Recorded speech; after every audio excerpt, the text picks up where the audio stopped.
Let's talk about problems and specifically externalizing problems. But before we get there, I want to talk about how likely it is that problems happen. Many of us, myself included, go through life expecting a life of no problems. Experiencing problems to me is a problem.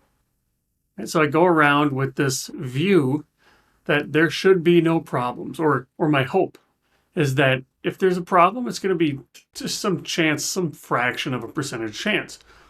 The reality, of course, is that the human condition that we live in, life is nothing but an endless stream of problems. Problems are guaranteed. Expecting otherwise is a source of misery. So we've got a mismatch. What we hope for is a life without problems. What we get is that life is problems. You got to be born. Congratulations, you get a life full of problems. So expectations matter. What do we expect? Because whatever we're expecting, that's what we use as our flag in the ground. That's what we use as our benchmark for how we interpret what actually happens. So something good might have happened. But if I was expecting something more, I'm going to be disappointed. Even though what happened was good, if I was expecting more, I'm going to be disappointed. Then, of course, if my expectations were exceeded, well, that feels good. And this is true on the downside, too. Something bad could happen to me. But if I was expecting something worse, I actually feel pretty good about that. And of course, just like with the other way, my expectations could be exceeded and it could be worse than I thought. But the point here is that we judge the environment based on our expectations, not what actually happens, but our expectations. So in other words, if I'm expecting something simple, like that life full no problems, I'm expecting just to toss this boulder down a cliff, that's going to make reality really difficult. The first time I have to push this boulder up a hill, it's going to feel a lot worse.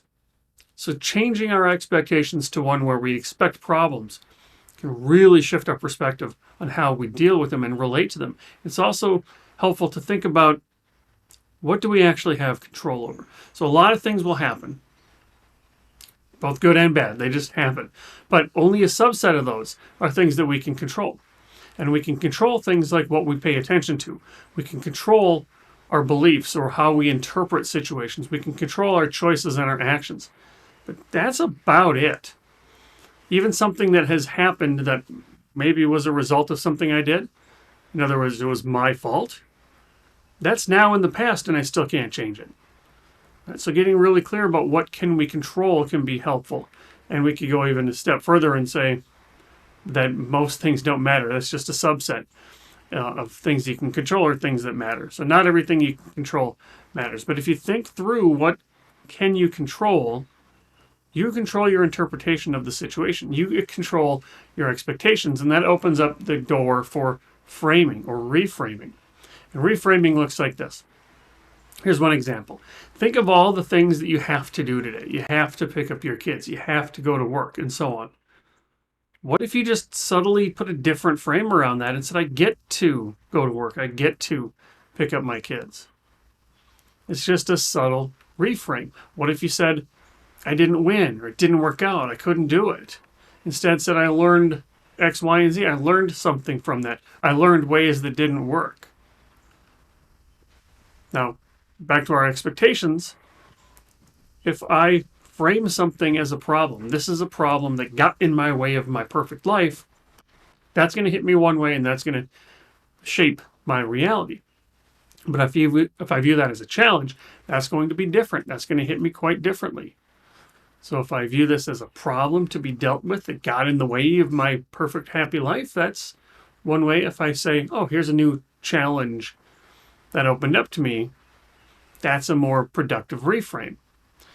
And this opens up the door for us to externalize the problem. So for most of us, most of the time, when there's something going on, we see ourselves as the problem. This red dot meaning the problem. So if I see myself as the problem, this is my anxiety. This is my depression. This is my fear.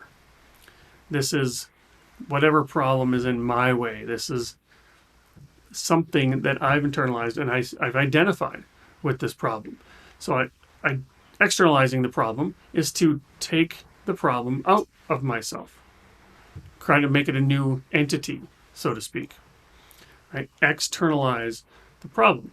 It's not my anxiety, it's the anxiety that I'm experiencing. It's not my depression, it's the depression that creeps in sometimes. Right? It's the fear that shows up sometimes. Now I've externalized the problem. Now, one caveat, this is not externalizing the problem. Moving the problem from one person to another person is not externalizing the problem. That's just shifting the blame. That's blaming somebody else. If you're a couple, instead of one partner seeing the other person as the problem and vice versa, if they can come together and externalize the problem as a couple, that helps. So instead of you versus me, it's you and me versus the problem. That's more effective. So in other words, let's leave you with this. If you think that the problem and you are inseparable, that you are the problem, it can be helpful to start to think a little bit differently. Instead of you are the problem, you can think of there's you and then there's the problem out there. You are not the problem. The problem is the problem. You get one life. Live intentionally. Greetings, Derek again. Thank you so much for watching. If you want to learn more, please head to meaning.blog, and there you can learn about all things related to money and mindset and purpose and meaning.